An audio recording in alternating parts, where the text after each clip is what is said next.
problem, and that means listening to the people who've been living with the problem before you got there. Then maybe your voice can be heard, and you need to understand what they do and why they do it, so that when you bring your new ideas to the table, you can do it in a way that's non-threatening. Because anybody that's working for a living on a job, their first focus is making sure they take care of their family. They're not going to be particularly interested in taking risks with their job. So if you're coming in there and you want to make changes, you need to reassure them that this is about making things better. This is not about something that's going to risk your job, risk your family, because then they'll shut down. Right. And I would. Right. If my family is at risk, I'm going to shut down. Anybody Exactly. would. You're going to protect that job. You're going to protect your family. That's your first obligation. Yes, it is. So. And so how did you get involved with the Clackamas County Commissioner's Office? Because you're technically from Southern California. Correct. When did you move up here, and how did that whole thing happen? Well, in '96, when I retired, we took a long trip on the road to Alaska and whatnot, and then we settled down in a little town called Dunsmuir by Mount Shasta. And, Lived there for about 9 years, served on the city council and as mayor. We enjoyed it very much, but we had family up here, and so we decided to make the move up here. Nice. For a while, I kind of stayed out of politics, and then, except to, with the local Democratic Party, I got a little bit involved just helping out and that sort of thing.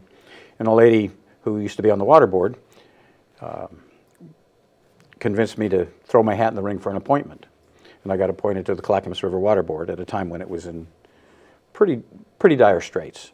Wow. But we had the benefit of an excellent general manager at the time, very experienced, and who was willing to hang in there until we solved the problems. And so that's how I got back into it locally. And then I saw things on the county commission that I felt could be better, and that I could bring some things to the table that would help make it better based on my life experiences. And so I threw my hat in the ring and I won. And you were quite popular as a commissioner. Is that an arena you are going to maybe step into again? I never say never. Okay. And I will leave it at that. that. That's good. Yay. That's awesome, because you were really a popular commissioner. By and large, you were a popular commissioner. So what do you feel was your greatest accomplishment in your time?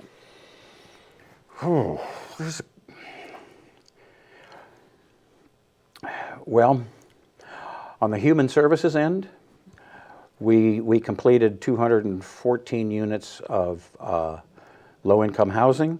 Nice. We helped complete 24 units of veterans housing in Oregon City, and we built the Veterans Village in Clackamas. Wow. Off of Highway 224 to help get homeless veterans off the street. So I really feel good about having done those things. Very early on, kind of took on the issues that had been difficult in Stafford for a long time, and we came to a solution. I had a conversation with the previous commissioner that knew the land use laws better than I did. She gave me some wonderful ideas on what we would need to do to get a good agreement, and those ideas ended up in the agreement, and 31 local politicians signed on from 5 different jurisdictions, and we got that problem at least to some degree resolved. So I was proud that we were able to solve a problem that had been exacerbating people's lives for about 15 years at the time. Right. I did something that I know was not particularly popular, but also was absolutely necessary. We raised vehicle registration fees on people's cars, pickup trucks, and motorcycles. And I went to at least 14 different public meetings to explain the reasons why to people. Because it's never fun or easy to raise people's taxes. Right. Nobody likes it. None of us liked it. Nobody likes it. I had 3 cars. I didn't like doing it to myself. Right. But unfortunately, Clackamas County was $300 million behind in road maintenance, and we have more roads in Clackamas County than any other county in the state.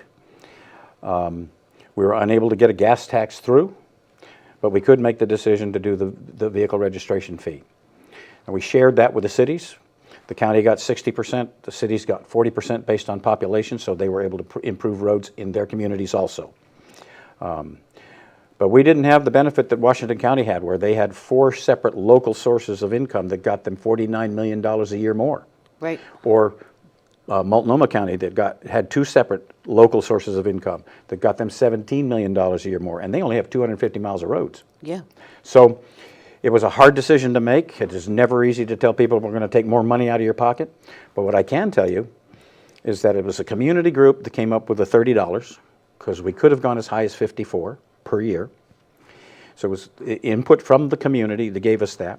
It was input from the community that said have a separate budget line for that money in particular, and have a citizens committee that would be working with our transportation department on the projects that that money was going to go to, so that any citizen that wants to go and find out where that $30 per year for their vehicles has been going, there's a way to track that and see what project that went on.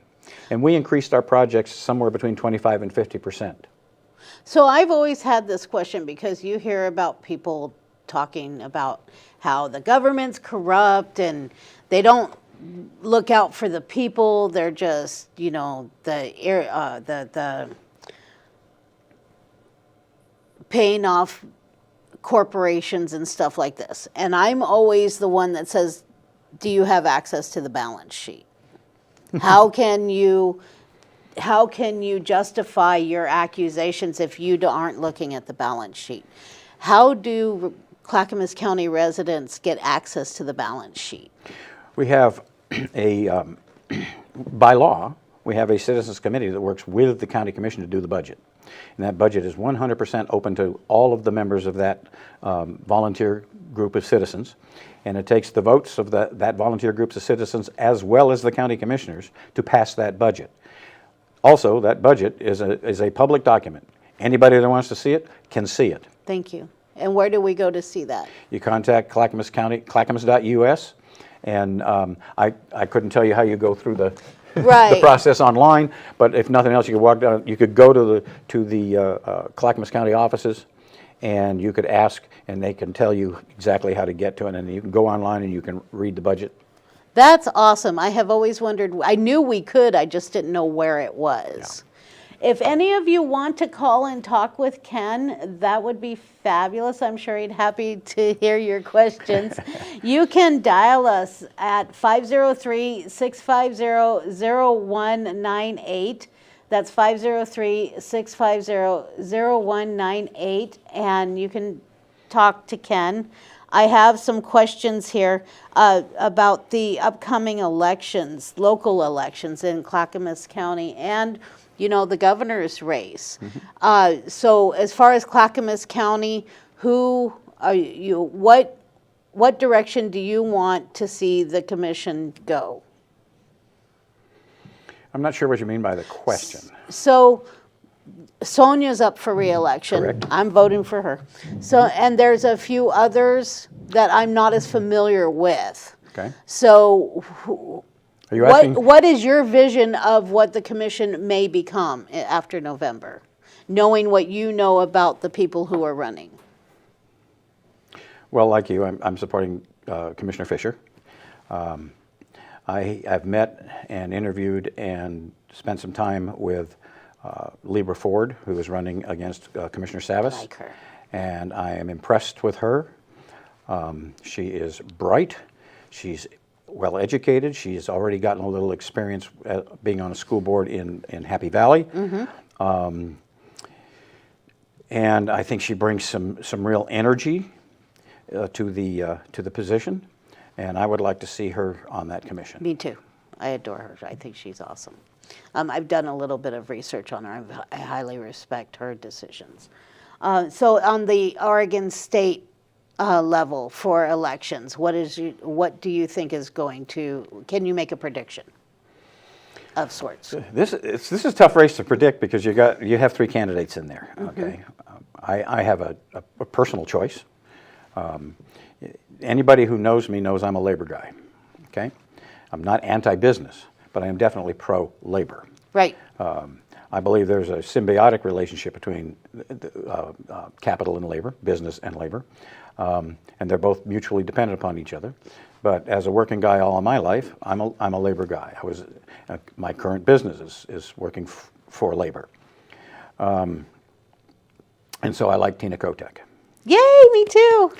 But there's some other reasons I like Tina. Right. We have a budget issue in the state with PERS, okay? Yes, we do. It's not completely solved. However, she took it on. And it's been there for a long time. And in taking it on, she had to tell one of her important constituencies, which is one of the labor unions, that they were going to have to take a haircut. Now, I don't know if that's the best solution or not. That's not what my argument is about here. But leadership requires your ability to tell people things they don't always want to hear. Yep. Because it's necessary. And she took on that, and she has improved the situation as a result of being willing to take on her own supporters to try and solve that problem. That's a hard decision to make because you can't please all the people all the time. And if that's what you're trying to do, then you're just trying to do something for yourself. You're not trying to do something for the community or the state. So I really respect the fact that she was able to say something to one of her constituencies that was difficult to say. She also was instrumental, along with the legislature, of course, as always with the legislature, in getting something that has been needed for 80 or 90 years, and that is overtime for farm workers. They've never had it before. I didn't realize that. Yeah, so which I think is a very important thing. And then they also were successful in doing an increase in the minimum wage, and I think the way they did it, in recognizing that the economics in the Portland region versus, say, the southern part of the state or the eastern part of the state are different, and that one size does not fit all. No, Sometimes the state has a tendency to go one size fits all, and it doesn't always. And so they did the increase in minimum wage in a way that recognized those differences. Yes, that's true. And I think that was some pretty good politics. It is. If I went down the list, I would find things that I disagreed with her on. That's true. But in the main, I respected her work. And again, she's a good for labor, and I'm a labor guy. So I'm curious. I talk to some people, but you are way out there a lot more than I am in talking to the people, and you hear messages with a much more open mind than I generally do. So my question would be for the people who say, I don't want another Kate Brown. I personally am a fan of Kate Brown. I appreciate all she's done. I like her. What do you say to that? I don't want to know when they're talking about Tina, because many of these people view Tina Kotek as a parallel to Kate Brown. Well, I know both women, and I would say that she is not Kate Brown. No question about it. They have different styles. They have different approaches. I'm reasonably certain they didn't agree on absolutely everything. Positive. Okay. Yeah. So she's not another, quote, Kate Brown. Whether that's good or bad, I'm not making a judgment. I had no problem with the governor personally. Me neither. But Tina has her own style, and she has her values and her priorities. And I think she was an effective leader in the House, and I think she would be an effective governor. So I'm going to give Ken a little bit of a break here and send some praise to our producer, Marv. Marv is fabulous. He is the one that keeps us running. He's the one that allows you to see us and get phone calls. He brought out a note for me while Ken was speaking, where you go to view the budget, and this is for people in Clackamas County who want to know what the budget actually is and where the money's actually going, is www.clackamas.us/budget. Again, that's www.clackamas.us/budget. So go there, see where the money's going, and if you have a problem, contact the commissioners. Well, you could contact a commissioner if you chose. Yeah, that would be certainly one way, but you can also contact staff. Okay, yeah, and send questions or arguments or whatever. Be nice. You have to be nice. Yeah, you catch more flies with honey than vinegar, I can tell you. You could go to the treasurer's office, talk to Brian Nava. He's the elected treasurer. I'm sure he would be helpful. Okay. So treasurers are elected then? Yes. Yeah, that's what okay. So the criminal justice reform. Opening myself up to some judgment here, I have some experience with the Clackamas County Corrections Facility or Corrections Organization. I've never been a I've never been a fan of that organization. Not because of my own issues or people that I know, just because I don't find them incredibly efficient or organized. So I'm curious what your thoughts are on rehabilitation and maybe organizing the organization a little bit better. Because now it seems like it's way more decentralized than it originally was. Well, I can talk in general terms about my experience and some things that I think we're missing in this state with respect to criminal justice. A piece that I would say is missing from the main, at least there's not enough of it, a couple of pieces. But that question is better directed to the sheriff. Okay. Because corrections comes under the sheriff. Okay. And I think that she would be the person to give you the answers that you're looking for. And I would encourage you to have her come here. Okay, that would be a great idea. As far as rehabilitation and the way incarceration works, do you have any kind of a vision on that? I have a lot of experience at it. Oh, you do actually. Yeah, that's that's right. what I did for a living. When people are comfortable, they don't change. True. People only change when they're made uncomfortable. Okay, so sometimes, in order to get the change that you would like to see in someone, like for instance someone who has a severe narcotics problem, they're going to have to be made uncomfortable. Okay, now how you do that becomes the key. We had a system in Southern California, and it exists in other places, and I think we've got a little bit of it in Oregon, but not much. It was called the honor camp system, and basically for people who were drug addicts and other kinds of crimes that didn't deserve state prison, they went to a camp. It was minimum security.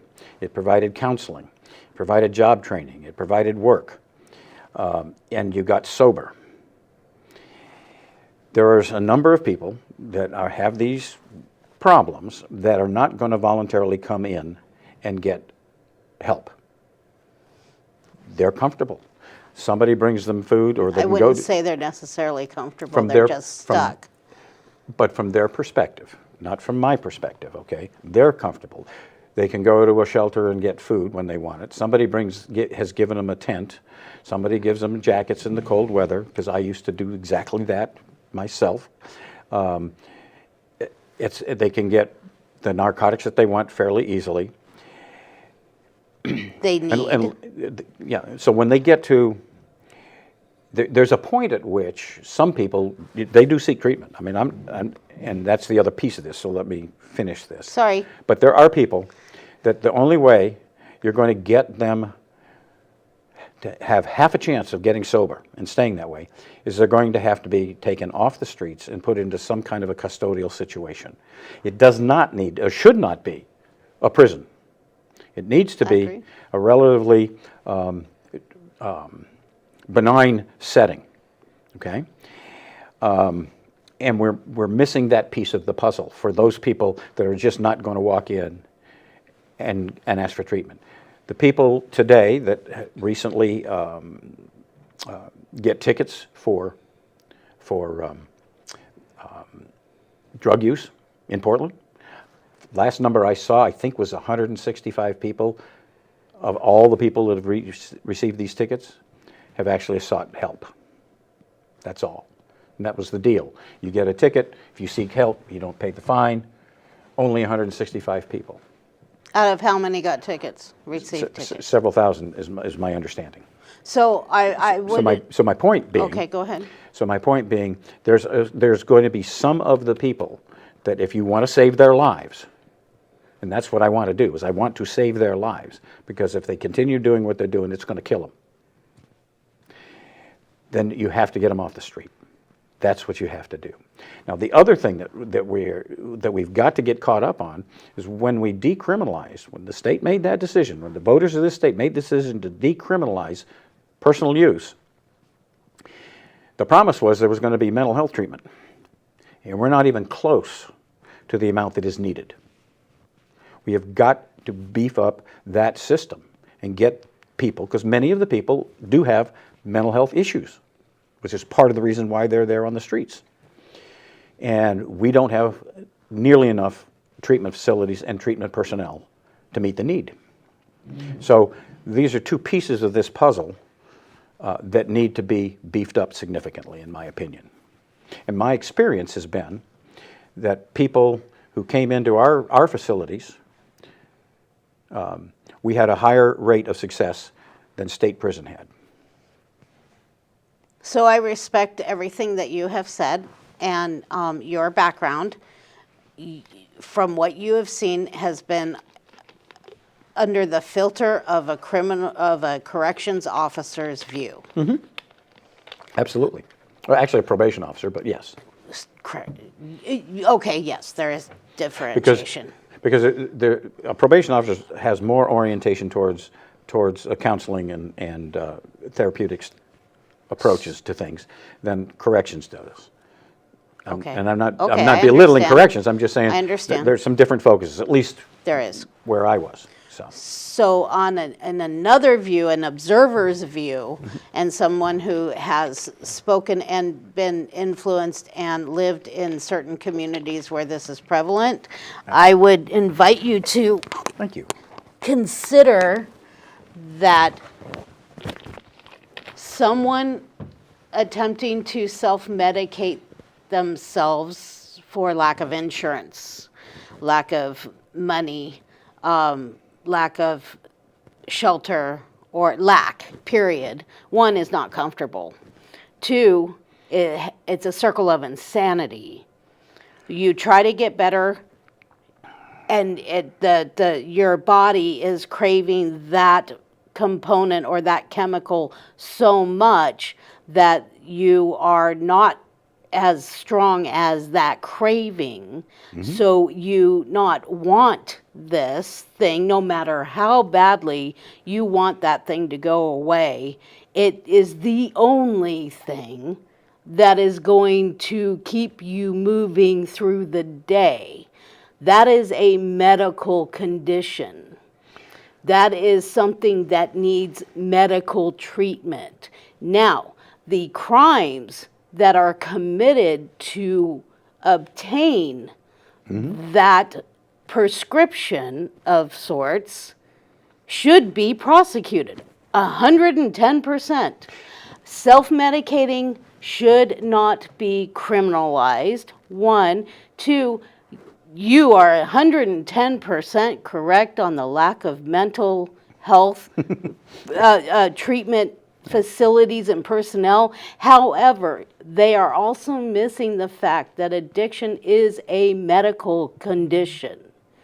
It needs to be medically treated. And if that person has not committed any other crime, but attempting to get through the day the best they can with what they have at their avail, is not a crime. That is not a crime. That is somebody trying to survive. The problem is that you have a wide variety of people in this condition that, from the external side, you don't know what applies. Okay? In some cases, you're absolutely correct.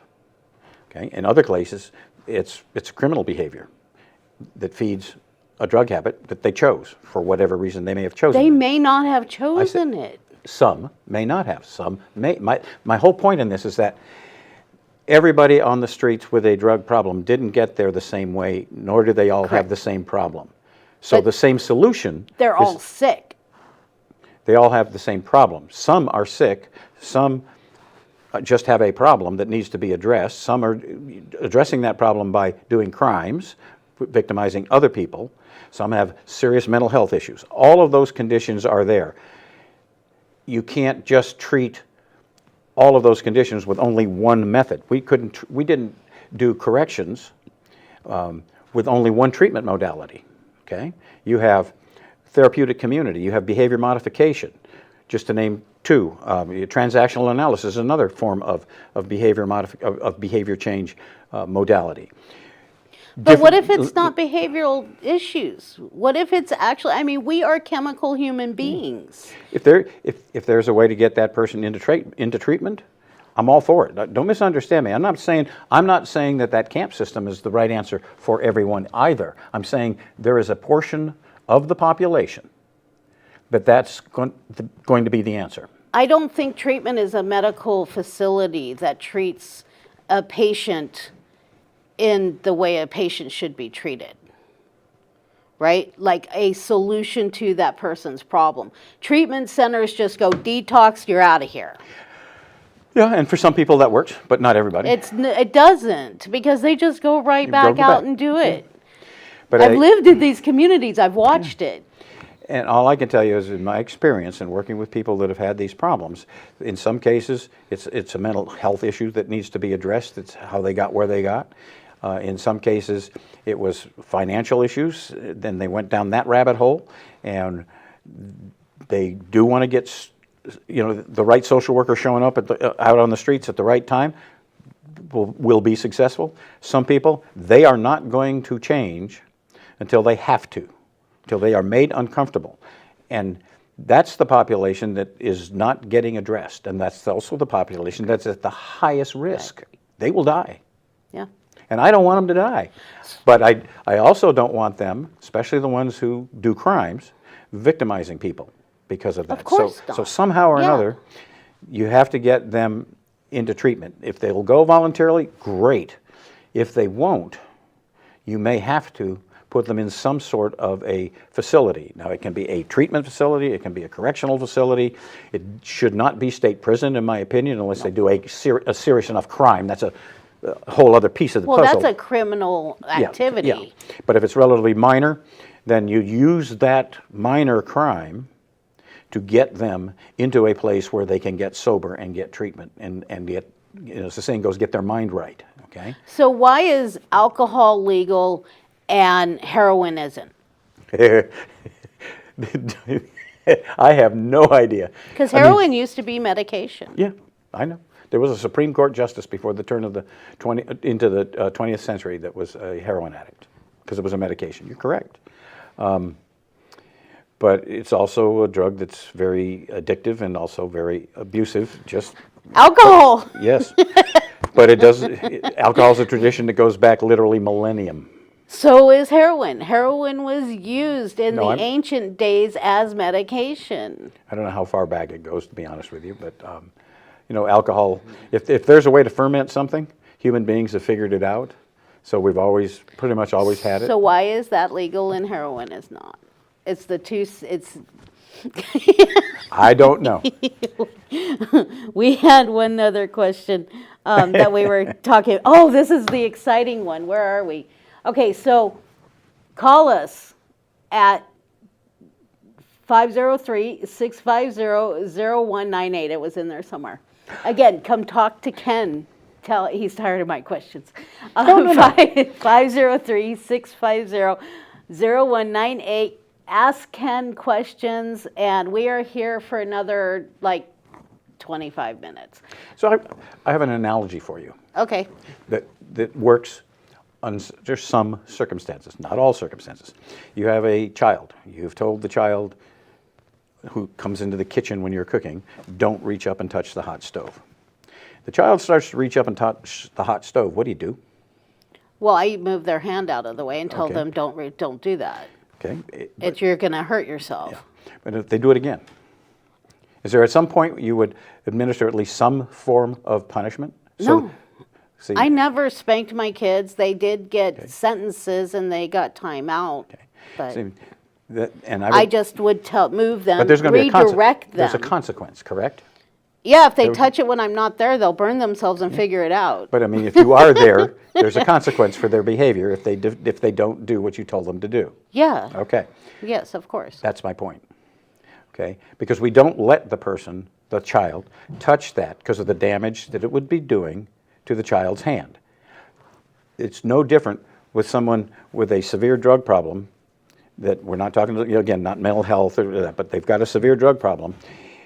Do you want that person to live or not? If you want that person to live, you have got to get them to a place where they cannot get the drugs and get sober. Once they are sober, you have a chance of saving their lives. And that was the foundation. Have you ever detoxed? No. Do you know, so you have no idea what that's like? From the perspective of actually experiencing it? No, of course not. I do. Okay. This much. It's got to be, I'm assuming, I mean, I've seen it, I know it's painful. So there's something called methadone. And what methadone does is takes that piece away. It's like a painkiller-ish is what it's been described to me as. Yeah. I agree with the use of methadone during detox and a slow, because you can, as you can with any other thing, slowly take it away at once that person has reached the detox state of like 3 weeks, I agree. 4 weeks. I have no problem with that at all. So why is that? Because I'm sorry, but self-medicating yourself should not be illegal. Trying to get through the day should not be illegal. And if it ends up that you're committing a crime because you're trying to get through the day, the crime is what needs to be addressed. I don't And disagree. helping the person find another way. Okay, so we're talking about the stove, right? And generally what I did when my children did this as a mother of 3, I re-diverted their attention to other things, more positive things that they could be doing. And that took their attention away from the stove until, of course, the next time, and then I'd have to do it again. Eventually they stopped trying because they realized that's not right. Sometimes, though, if a child doesn't stop, there has to be a consequence for the behavior. Speaking for myself. I was a difficult child to control. You could imagine. And, For sure. and there had to be consequences. There were times when there had to be consequences. Otherwise, I'd have done what I wanted to do without. Well, it's a parent's responsibility And to that- make and- sure their and- child turns 18, and so- right? yeah, at least. and all I'm getting at is that I used to use this expression in working with juveniles and teaching other people when you're working with kids how, what a child needs. And I worked with boys, didn't work with girls, but I think it's true for both. And that is a boy needs an arm around his shoulders to let him know you care, and a boot in his butt to let him know that he better not misbehave with you. He needs a little bit of both. It's a judicious mix. I always called it the judicious mixture of fear and caring. Kind of a joke, but the point being that the child has to know that you do care, but also that there's consequences for bad behavior. Correct. Yeah, totally agreed. And we need to. But is trying to get through the day, I have a cup of coffee every morning. Okay. Only a cup. Maybe sometimes a couple more, but just I definitely have a cup of coffee and an orange every morning because that's how I start my day. Right, and I came up with that plan years and years ago to keep me moving through the day. What makes that illegal? Why would that be a crime? It wouldn't be. Thank you. So why is somebody getting up and smoking a blunt or taking a snort of heroin wrong? That's what gets them through the day. Now, I understand, don't get me wrong, this is just an analogy of helping this person get through the day that they haven't committed any crimes. The only crime they've committed is trying to get through the day. Some of it is people are their own worst enemies, and there are certain drugs and the use of certain drugs alcohol is a good example as well as heroin. It's one thing to have a couple of drinks, a cocktail or a beer. Okay, it's another thing to become a full-blown alcoholic, just destroying your life. And at that point, I submit that society has some responsibility to try and make you stop before it kills you. I would agree. Okay. I would Same thing agree. with heroin. And So then the jail question becomes, come how do we make you stop if it's going to kill you? And that goes back to my original point, which is simply that every method that is available that will help somebody stop, whether it's a modicum of incarceration or mental health treatment or methadone, you pick it. Whatever works. I mean, I'm not a particularly spiritual person, but when clients would come to me and ask me questions with respect to religion and that sort of thing, the first thing I do is I find, if you're a Christian, I'll find a priest or a minister. If you're Islamic, I will find you an imam. If you are Jewish, I will find you a rabbi, etc. Right? Yeah. I mean, whatever, to talk to somebody who knows their faith and can work with them. Whatever it takes to get that person clean and sober and back into a healthy life, that's where I'm at. I get it. I don't think incarceration is anywhere in the realm of it.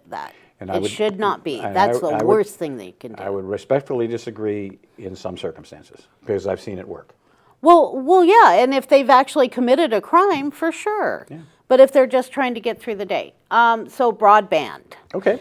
Biden's infrastructure bill. Well, we got to, otherwise you and I can discuss this, and we do see eye to eye in many regards, but I do not believe that somebody trying to get through the day deserves to be incarcerated. Just like homeless people. Charlie Hales, I was so mad at him, decided that it was okay for people to sleep on the streets of Portland, anywhere. You can sleep on the sidewalk, doesn't matter where, because homelessness is not a crime. Agreed, homelessness is not a crime. However, I do not agree that people should be able to, nor should it really be a crime. They should not be able to sleep where the heck ever they want. This is not. Well, people pay property taxes, and don't get me wrong. Oh, yeah. The people in Laurelhurst who are crying because people are camping in the Laurelhurst area, sorry to tell you, unless they're on your property, it's public property. And yes, you pay taxes. However, if you're not going to help the situation, stop complaining about it. Yep. And all they want to do is complain about it. So we can go 110% on these issues and come up with some compromises among ourselves. What matters is what Ted's doing. No kidding. And so, okay, let's use that. I want to talk about broadband, but let's talk about that. What would be a good suggestion for Ted to change the situation of making it completely legal to sleep on the streets of Portland? I'm not sure I'm following your question, but I would submit that it shouldn't be legal to sleep on the streets of Portland. The problem that the mayor faces, among many that he has to deal with, is a court decision that basically said that made it very, very difficult to prevent people from sleeping on the streets, and I'm not sure how that question is going to get resolved. But a three-judge panel of the Ninth Circuit Court of Appeals made that decision on a case, and I think it was Idaho. I'm not positive, but I think it was Idaho. I believe it was. Yeah, I know what you're talking about. That has made this issue difficult, and I'm not sure how they're going to get around that. Bottom line is, for a metropolitan area, we have an extremely small amount of beds for homeless people. We do, relative to any other highly populated region. So that's one of the issues that has to be addressed. We need more beds. But if somebody refuses to go to the bed, there's going to have to be some consequences or some ability to move them so that they aren't sleeping on the sidewalk and causing the kinds of problems that are currently occurring in Portland. And that's going to be a tough nut to crack because you have both the issue of the court decision on the one side and the shortage of beds on the other side. And you have a large percentage of school children now that are homeless, and that is unbelievable. Yeah. I can't fathom how we ended up in this situation where we have little kids trying to go to school who are homeless, doing their homework under streetlights and in the Starbucks parking lot and stuff like this because that's their only... Some of it's based around a low-income economy. That's part of the problem. Yes. If service jobs paid if minimum wage, I'll go to minimum wage. If minimum wage had kept up percentage-wise with the increase in corporate CEO compensation, minimum wage would be in the low to mid $20 an hour. Yes, $26 an hour, in fact, is the number. So, and $15 an hour in terms of renting an apartment. Okay, $15 an hour is $31,000 a year. About $4,000 or $5,000 of that goes away to Social Security, Medicare, and some of the other stuff that comes out of that. Right. And when you do all the math for a month's rent, you're at about $725 to $750 a month you have for rent. Maybe. If you're using the 1/3 model for renting a place. And that's for one person. Yeah, for one person. That's not a 4-person family. Yeah, and so what can you rent for $750 a month? Nothing anymore. A room, So, maybe. You know, the wage structure has not kept up with the cost of homes and what I would call the home infrastructure and the cost of that. And that's going to be another difficult problem to resolve. It's getting a little bit better because wages have gone up, some. Stimulus packages helped some. But getting the rents to flatten out. What are some ideas for that? Well, one of the ways low-income housing gets done in order for it to be profitable for the companies that are building the properties, because they get built by private enterprise, they don't get built directly by government. Right. We don't have we're not a construction company, right? Right. So they get essentially a significant reduction in property taxes on those properties for a given period of time, which reduces the property tax income to the jurisdiction. Oh, yeah. Which becomes a long-term conundrum. So, frankly, it's going to take much more government direct investment in building the facilities necessary, or we're going to have to pay higher wages, which means that when I go to Bi-Mart and I buy a pair of jeans for $13, maybe I got to pay $15. And when I go to McDonald's for a burger, maybe I got to pay an extra $1 or $2. Right. Me personally, I would rather pay that than welfare. I would much rather see people being self-sustained, be able to sustain themselves with the wages that they earn. But at those wages, pretty difficult. It is, and there is an interesting video going around, and it's this woman. She takes a check. She gives $1,000 to 5 people in the community, and that same, say 10 people, $1,000, and she gives that same $10,000 to a corporate CEO. And the next thing you see, we're going to see what the people in the community do with that $1,000. And they spend it within the community. So the business owner makes more money. The florist makes money, they're a business owner. The restaurant makes more money. The schools are able to invest because the community is rising and making more money. And then she goes over to the corporate guy and says, so what did you do with that $10,000? We'd love to know. $10,000. Oh, I guess I forgot about it. And he takes it out of his jacket and he says, it's right here. Maybe I'll just put it in the Cayman Islands where the rest of the money is. And he puts it back in his. She says, why aren't you using it to reinvest in your business for growth, for new employees and stuff like this? Well, why would I do that? And then people wonder why we're screaming, make them pay their fair share. And I'm sorry, 15% is not their fair share, but that's another issue. What do you say to the corporate CEO who's got that bank account in Cayman Islands and is hoarding that money, which they've been doing? Yeah, Trump put this thing in, but that's cover. We could, I could go on and on and on because I mean you have wealthy individuals and corporations that have an organization called ALEC, the American I've heard of ALEC. Yes, I have. American Legislative Exchange Council, and they essentially give politicians already written legislation that benefits their businesses. Yep. Who take it back to their jurisdictions and get it passed. Yep. That's one of the issues. We've tried trickle-down economics. at least 4 or 5 times in the history of this country. Does not work, never will.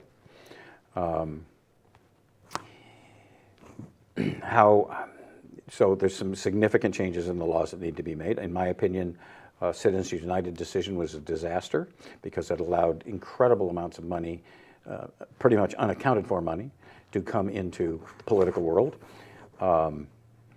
Every contribution I ever got from anyone, whether it was from a business person or a consortium of businesses or whatever, it's on record. You can see where every dime I ever got came from. Okay, and it absolutely needs to be that way. Yes. There should be no way to hide the money, and yet with the super PACs and things, there is. Tons of it. So these are bigger problems than we have in Clackamas County, quite frankly. Right. But and like I said, I could go on and on about my opinion on those. But you wanted to ask me about infrastructure, broadband and infrastructure. But that money from the CEOs and everything should go in the form of taxation to the communities, so we get what we've paid for. If you're asking me, do I think that there's an equitable distribution of wealth between capital and labor, I would submit no. I don't think it's equitable. Okay, and I will leave that's it at kind that. of what I figured. So earlier this year, the Biden administration, I guess in August, I think it was, had a huge win with the infrastructure bill passing, and yay, we're all so happy about that. I live in a rural community here in the area that has a fabulous broadband organization, but not everybody does. And Ken and his community of helpful people have been working on solutions for broadband within Clackamas County. And this is one thing I really, really, really wanted to get to. Before I do that, though, come to Willamette Falls Media Center. This is Studio A. We have a commercial kitchen. They have Studio B. They have, they're at 1101 Jackson Street in Oregon City. They have a podcast suite that I might be utilizing more. You can do your own cooking show. You can have arguments with local politicians. You can have a dating show. It doesn't matter. It's community TV and it's all about you. So come to Willamette Falls Media Center. They have a website too. It's www.wfmcstudios.org. So you have a litany of ways to get in touch with them. Ken, please tell us about broadband and success in Clackamas. Well, in about 2010, which was before I got on the board, our tech department put in for a federal grant for fiber optic installation in our county, and they won the grant in competition with private companies. Nobody thought they could do it. They won, and they put 200 and some odd miles. I'm going to say 280. I could be off, but I think it's around that many miles of broadband fiber in the ground.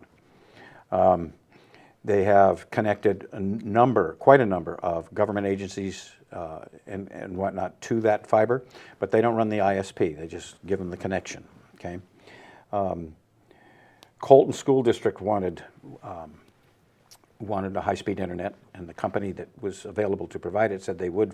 It was $10,000 a month. Wow. Which is $120,000 a year, which is at least 2 teachers. At least. Okay. We provided the fiber for, I think it's $540 a month. Wow. Okay, and we made a profit. Okay. When I came on board and I learned about this, I thought to myself, if we're going to build this, have a good economic base for our county, then we need to have the infrastructure in place. And one of those infrastructures in today's day and age, and I find it ultimately ironic that I'm saying this, because 40 years ago, I had no use for computers. So this is the ultimate irony, right? Exactly. But I said, we need to expand that system, and we need to provide our own ISP, like Sandy does. The city of Sandy does it. They have an excellent system there. Whoever thought of that and did the work to put that in, it took them a number of years, and they did it incrementally, but they did a heck of a job. And that was kind of my model. I wanted to do that, and I had at least one other vote in Commissioner Bernard, but I could never get the third vote. And it got stalled repeatedly by requests for more information and business plans. Now, in my opinion, a business plan is what you need when you're borrowing money from somebody else. They want to know how you're going to spend it. When you're using your own money, you do not need a business plan. You have a general idea of what it is you're trying to do. You want a projection. Yeah, you have to think that thing through, but it's not the kind of business plan that you would provide to a funder. Okay? We had the cash on the barrelhead from the system we already had. We could do it incrementally, a piece at a time, with cash, no debt to the county, and begin building out that system. And we had support from different parts of the business community to do it, including some high-tech people. But I couldn't get the third vote. For me, the tragedy is that along comes the infrastructure bill. We would be sitting so pretty today to go after some of that money to expand that system if we were already started on doing it. Yeah. And we could have done it with grant money, okay? And done it faster than just incrementally with no debt. And we could do it, like Sandy, significantly cheaper. We can't now? It's up to the current commission. Oh, I see. And so far, I've seen no interest on the part of the current commission to actually start an ISP and expand the system. So, How do we encourage that? vote the right people into office. Okay. I mean, there's people who are risk averse. There are people who believe it just should be business, there are things that should absolutely be done by business, and government needs to, for the most part, keep the nose out of it. Okay, you build cars in business, right? Yep. The government says you're going to make them safe, etc. But car companies build cars. Yes. Okay. When it comes to public utilities, one size does not fit all. Some public utilities can be done with private companies. Some public utilities can be done with public companies, with the public. Okay? It depends on what they are and where they are. There are 2,000 electrical systems in this country run by local governments. None of them had the problem that Enron did in California, which was a private company. Or Texas. Or What Texas is happened a whole in other Texas? ballgame, yes. Yeah. So you have to look at each locale and each system as a unique place and a unique system and determine whether it should be done by public or by private. If the company is not willing to do it because the investment is too much up front for the company, maybe it is something that the government could do. And a perfect example is what we did in the 1930s. Rural electrification was done by the government. Rural telephones was done by the government. Yes, it was. Ultimately, private enterprise took it over. Fine. Bell, If yeah. time changes and you reevaluate who should be doing this particular function, fine. That's okay. But it should be done. And I think we missed an incredible opportunity because we could have done it. I also made the point in discussions with my colleagues, look, if a company will partner with us, we'll do that. But we need to do this. We need to expand this service as quickly as possible because the people in our county, especially in the rural parts of our county, need this service and they need it to be effective and Yes. fast. And if we want to recruit a company to come here that's a high-tech company that pays good wages, okay, then they have to have that infrastructure in place that can service their business.